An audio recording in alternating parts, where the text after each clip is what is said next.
نگاه به قیافه و مدل موی عجیبش نکن. این مرد پشت 250 تا از اختراعات شرکت هونداست. اسمش شوتارو اوداته، مهندس ارشد هوندا و یکی از عجیب ترین مغزهای زنده ژاپنه.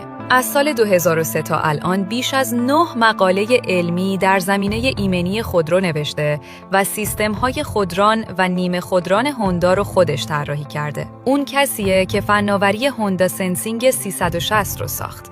یه سیستم هوشمند که با اسکن 360 درجه حتی قبل از راننده خطر رو تشخیص میده.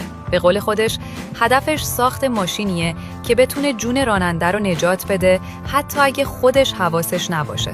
باورت میشه این مرد 84 سالشه. بدنی در حد قهرمانای مستر المپیا داره و هنوز هر روز با لباس کار میره آزمایشگاه.